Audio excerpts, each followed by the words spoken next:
the way, Christina, what you said about I know who I am in God and what my value is. So many women are like, oh, I can't find a guy, and I can't. No, know your value and have confidence in God, which is called faith, that he can bring you a spouse. And then you'll start acting correctly in church, in places. You may even get on eHarmony. I don't know. We just had friends last night. They met on eHarmony, and they dated perfectly correctly. It was a fairly quick relationship, but it wasn't like ridiculous. And they never slept together until they got married. No, as a matter of fact, the thing that was most fascinating to me about that is because I come from a generation, I remember when online dating started, when the first websites went up. And I just laughed at that. I thought that's absolutely absurd, ridiculous. Oh my gosh, I'd never have to go on the internet to get a date. However, many, many years later, and now knowing multiple people from different ages, from like their 30s and up, who found spouses and who said to me, I wanted help editing. I wanted to get serious about what I was compatible with. Now I kind of really understand a lot more about how it could be an effective way to actually meet appropriate people. But it's really interesting. Only if you're really honest, and the kinds of questions you get asked, they were explaining to be on eHarmony, there's like 200 of them, are designed to get you honest about what you're really looking for.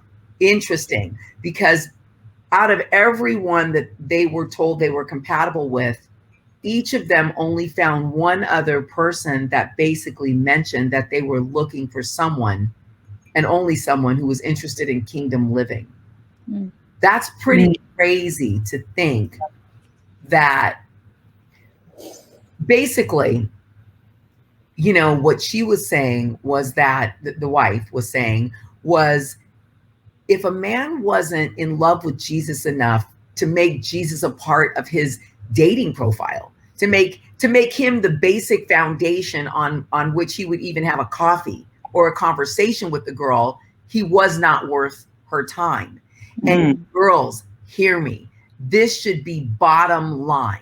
Right. It doesn't matter how cute he is, doesn't matter how wealthy he is, doesn't matter what you think he's going to do for your image and how you think you're going to look dating him, how you think you're going to feel being with him. None of that matters. If he doesn't love the Lord enough to make the Lord the bottom line foundation from which he will live his life, you're just swimming in a cesspool, not, it's just ridiculous. And I found it to be really interesting because, so it's easy for us to see that as girls, but for guys also, like, she said most guys that she could see and meet there, they didn't care really what she was spiritually, even if they were Christians.